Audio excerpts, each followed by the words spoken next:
Friday, 12th of April, 2024. So, risk. Know your risk. See, one interesting thing I picked up in business is that it's fine and dandy to know the upside of something, the good stuff that can happen, the benefits, the profit.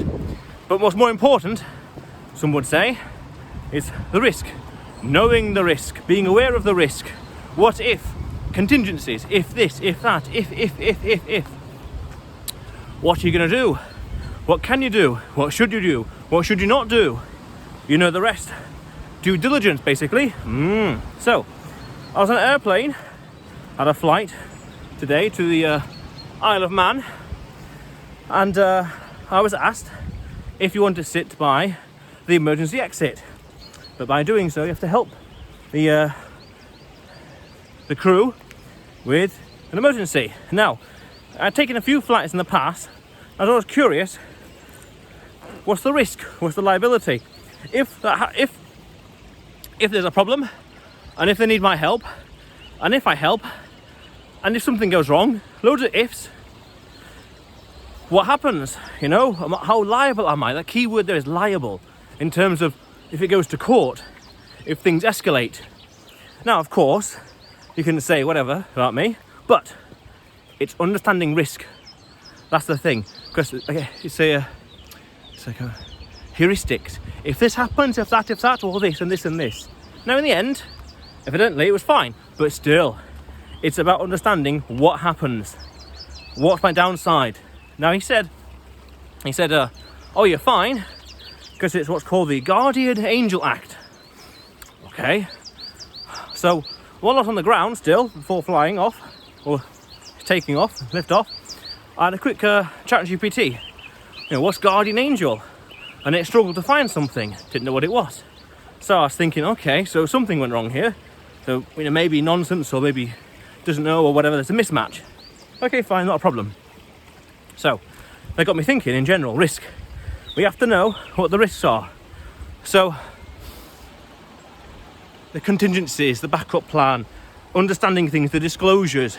We want to know as much detail of risk as we possibly can, because then we can act with more conviction, more determination. We can act with more confidence. We can act and be bolder, because we know what to expect. We know what not to expect. We know what could or couldn't happen. We know what the risks are. And the more we understand the risks, the better. And this is universal. Driving, walking, talking, singing, dancing, eating this, eating that. You name it. Going here, going there, buying this, buying that, selling this, selling that. Investing here, divesting over there, whatever. The more we understand risk, the better.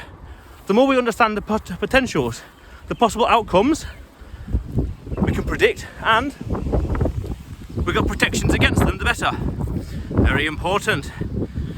That's why I said earlier, it's not so much of what's the upside, it's the downside. Upside's always fine, that's fine and dandy, but what risk does it expose me to? Third party, debt, liability, responsibility, whatever. But interestingly, I had a very interesting discussion with a friend of mine a few days ago, a week or so ago, and we came across this idea that basically with great power comes great responsibility, but also at the same time, with great responsibility comes greater privilege, let's say, access to more things that few people have access to, because you have more responsibility, but you can access more things. This is why presidents of any country would get armed guards 24/7. They'd get an air force protecting them when they're airborne in the air, because they have much more responsibility, therefore they have more privileges. Why a CEO would have access to more nice things, because they're responsible for the entire company. Their decisions trickle down to every single one, versus, say, the janitor. So when you think about it, who's got the most responsibility has got more levels of privilege, but at the same time the opposite is true. You can do nothing at all and have no responsibility, no risk, and have nothing at all and get nothing at all. Makes sense? So then in those situations, because the person's taking on more risk in terms of reputation, assassination, you know, bankruptcy, what's called lifting the corporate veil, you name it, they get more privileges. Worth understanding. So in that situation, on the airplane, although minor, I had the privilege, you could say, of I got to leave first. I mean first, which is nice, which is always very pleasant. Hey, it means I just move on with my day faster. Nothing wrong with that. Perfect. So, risk. It's worth understanding it as much as possible. Due diligence. What is this? What is that? And then contingency. You recognise the risk. Now what to do with the risk. So I had one idea of talking with ChatGPT and asking it about black swan events when travelling, or when here or when there. What could go wrong? What could go here? What could go there? And what to do in said events. And this is why it's important also to understand the difference between what's likely and what's possible. A lot of things are likely, but how possible? No. A lot of things are possible in the realms of physics, but how likely is it? Well, you tell me. Well, you know, tigers exist, so it's possible there are tigers in this part of the world, but how likely is it? Well, wrong climate. No tiger sightings. There's no zoo here. You know, you name it. So therefore, the chances of there being a tiger around the corner are infinitesimally small. It's not worth worrying about, not worth fretting about. Ooh, okay. Makes sense, very logical. So, look at that view, very nice. So, worth understanding the difference between probable and likely in regards to risk. And the more we prepare, the more contingencies and backups have in place, the better. Why? The better we can sleep at night. The better our lives would be. Oh, you could say our lives would be better. It sounds very logical to me. It means fewer things to worry about. And then you could ask yourself, follow the logic, raise the stakes. How can you put a price tag on stress-free life? You tell me. You do the maths. Comment below, you know the rest. So yes, how do you put a price tag on that? That's interesting.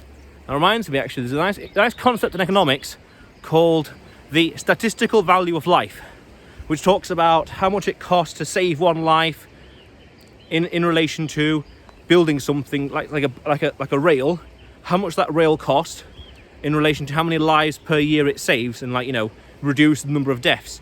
So that then is the statistical value of life, meaning if this railing up to here costs £10,000 to install, and normally there's 2 deaths a year, but now there's 1 death a year, then the statistical value of life in that context, that scenario, is £10,000.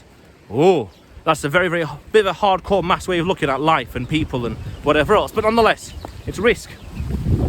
Understand the risk. What are you getting yourself into? What are you not getting yourself into? That's the other thing as well.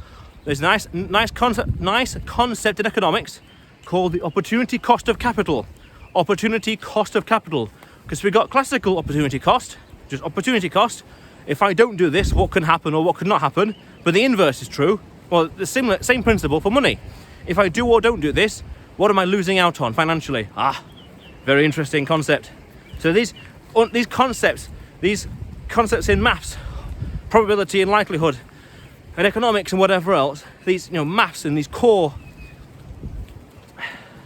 logical way of looking at life really helps us to manage risk better. And when we can manage risk, some would argue our lives will be better. You tell me. But otherwise, nice little view up here. Very good. Yeah. But otherwise, you will see me tomorrow. How cool is that?